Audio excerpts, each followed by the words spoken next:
Hello, welcome to Ditanya. Saya Iki. Ditanya adalah segmen baru di mana kita akan tanya-tanya sama siapa aja yang bisa berbagi informasi positif dan hopefully berguna di kemudian hari. Nah, kali ini kita akan melanjutkan tanya-tanya kepada seorang dokter pintar. Dia adalah seorang dokter yang mempunyai gelar S2 di Master of Research bidang Immunobiology, Genetics in Common Diseases, Stem Cell, and Regenerative Medicine. Panjang ya nama title-nya. Anyway, let's get into it and say hello to Dr. Andini. Halo Dr. Andini. Hello. How are you? I'm good, thank you. How are you? I'm good. Nah, sekarang nggak apa-apa kan kalau aku ganggu-ganggu lagi untuk ditanya-tanya lagi? Boleh dong. Nah, di sesi sebelumnya kan kita sudah membahas tentang generally tentang autoimun sendiri ya. Bagaimana autoimun itu, berbagai macam autoimun. Nah, sekarang kita dan juga pentingnya pola hidup sehat di penyandang autoimun. Betul ya, Dok ya?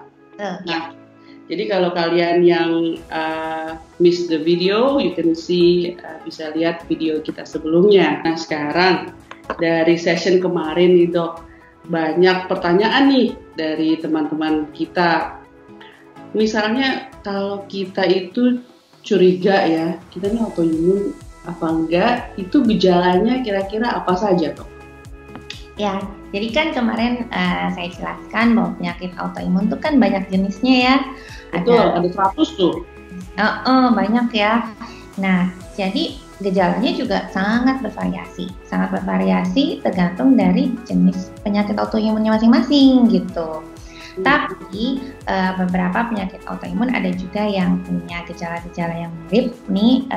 Mungkin nanti gambarnya bisa ditampilkan. Yes. Jadi seperti fatigue itu lelah berlebihan. Jadi kita nggak habis lari maraton tapi kok kayak capek banget gitu ya gitu. Nah, jadi kelelahan ekstrim lah mungkin bisa dibilang. Iya, mungkin kayak kok kita geraknya sedikit tapi lelahnya sepertinya ekstrim gitu jadinya ya, Dok ya.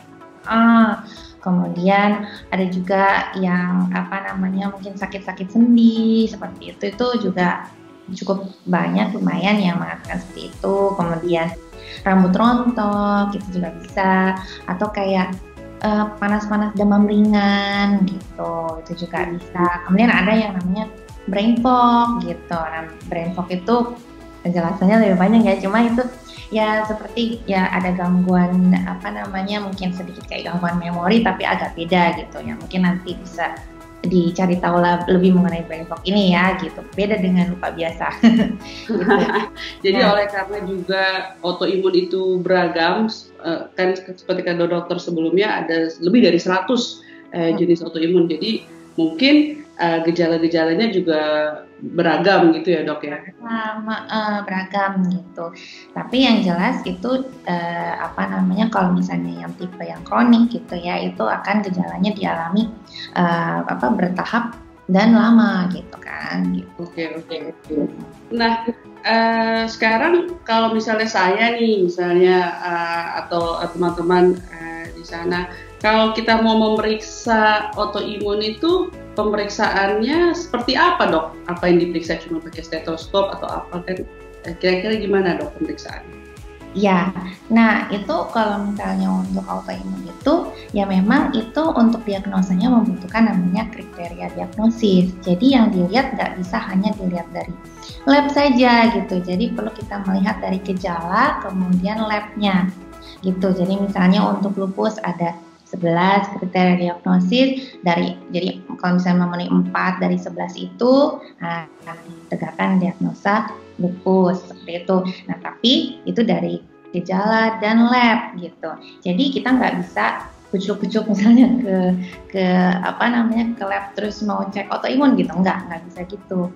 Jadi kita dari gejala dulu gitu ya, misalnya kok saya nih kayak yang tadi ya kelelahan ekstrim itu kok nggak baik-baik juga, udah 3 bulan nih rasanya masih belum juga, atau sebulan nih ya gitu.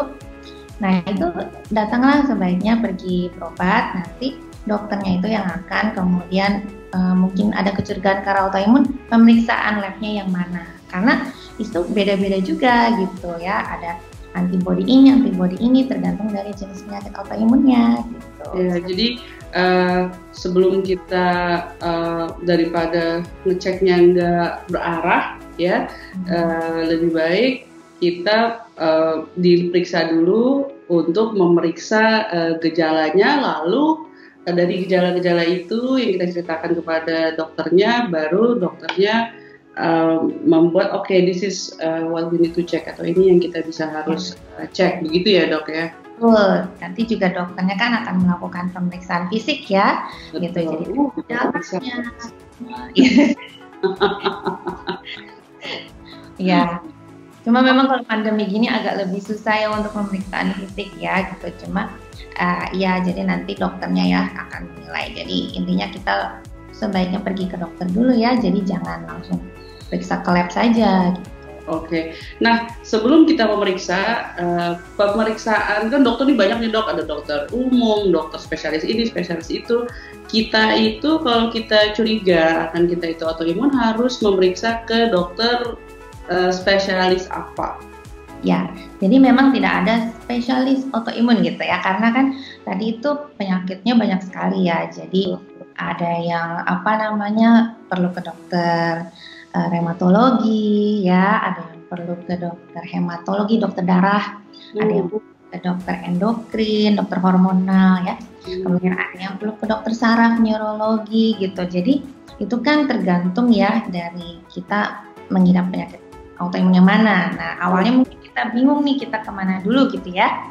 Ya kita bisa coba ke dokter penyakit dalam atau dokter umum ya. Nanti dari mereka membantu mengarahkan. Oh kira-kira ini tuh ke dokter yang lebih spesialis yang mana gitu. Dokter penyakit dalam tuh internis ya? Ya.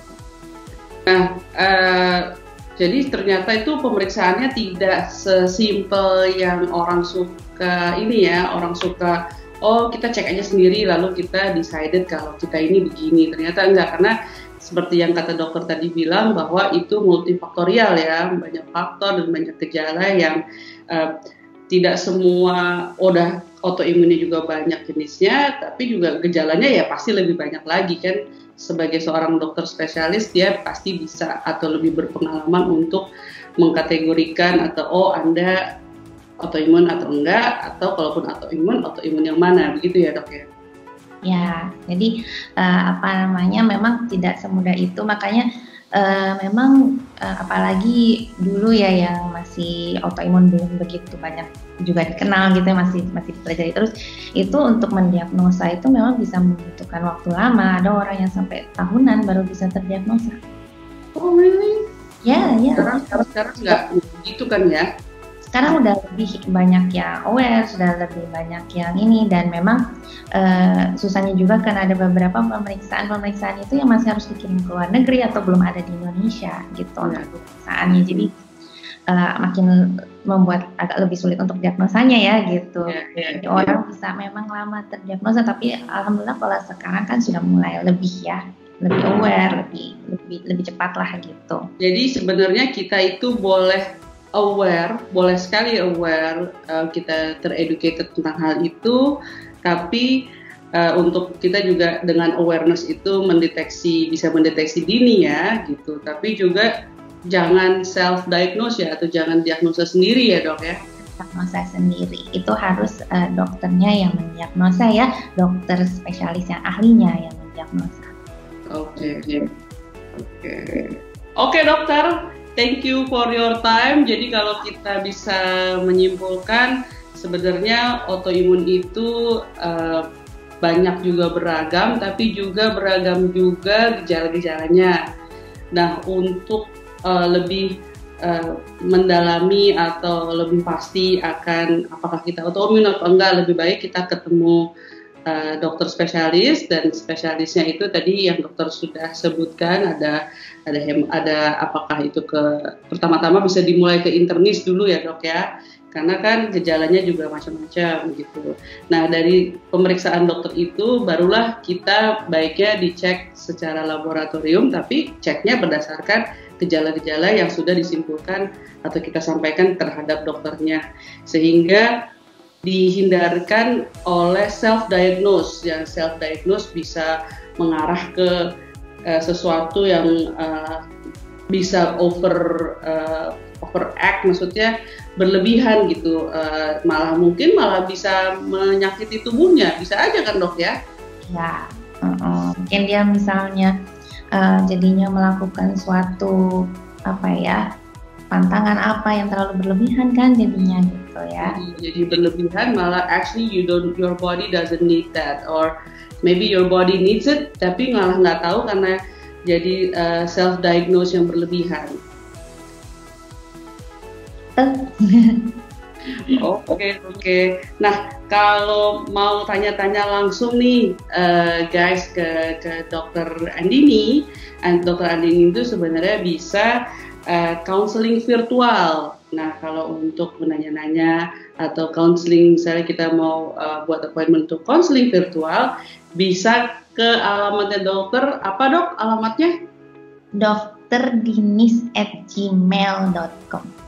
Oke, nanti kita tulis di bawah ya.